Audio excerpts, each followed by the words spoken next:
भंडारा जिल्ह्यात अंधश्रद्धेच्या नावाखाली फसवणुकीचा धक्कादायक प्रकार समोर आलाय। पळून गेलेली मुलगी परत आणून देतो असा दावा करत एका भोंदू महाराजानं मुलीच्या वडिलांकडून तब्बल 1 लाख रुपये उकळले।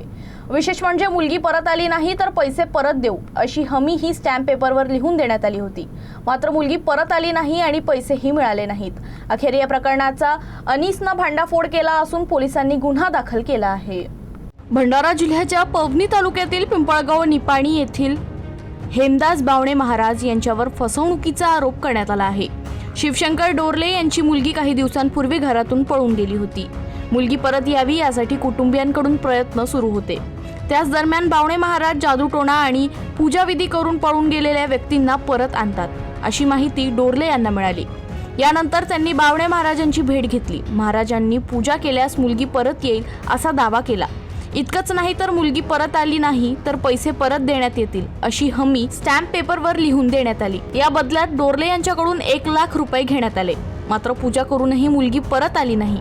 यानंतर डोरले यांनी स्टॅम्प पेपरच्या आधारे पैसे परत मागितले असता महाराजांनी टाळाटाळ सुरू केली। फसवणूक झाल्याचं लक्षात येताच डोरले यांनी अंधश्रद्धा निर्मूलन समितीकडे धाव घेतली। अनीसच्या पदाधिकाऱ्यांनी महाराजांची भेट घेत संपूर्ण प्रकाराचा भांडाफोड केला। हेमदास बावणे यांच्या या महाराजाकडे गेलो आणि त्यांना त्याच पद्धतीने आम्ही सांगितलं। त्या महाराजाला सांगितलं मी की बाबा माझी मुलगी 12वीला आहे आणि तिलासुद्धा एका पोरासोबत प्रेम झालं आहे आणि ती घरी बरोबर वागत नाही।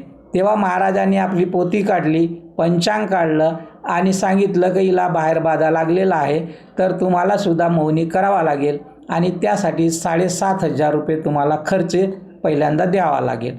त्याला आम्ही 100 रुपये ॲडव्हान्स म्हणून दिले। मोबाईलवर त्याचे संपर्क ठेवला आणि दिनांक 9/5/2026 रोजी त्याचा पंचनामा करून भांडाफोड केला आणि त्यानंतर त्यांच्यावरती महाराष्ट्र नरबळी कायद्याचे कलम 3(2) नुसार आणि महाराष्ट्र आणि भारतीय दंडसंहिता अंतर्गत 318 कलम अंतर्गत त्यांच्यावरती गुन्हा पोलिसांनी दाखल केला आणि कारवाई करून अटक केली। या प्रकरणी अड्याळ पोलिसांनी चौकशी सुरू करत भोंदू महाराजांविरोधात गुन्हा दाखल केला। तसेच या महाराजांनी आणखी किती लोकांना अशाच प्रकारे फसवलं आहे याचाही तपास आता पोलीस करत आहेत। विधी केला नाही तर तुझी मुलगी हातातून निघून जाईल आणि पुढे जे आहे तिला धोका होऊ शकतो असे सांगून 1,08,000 रुपये घेऊन फसवणूक केलेली आहे।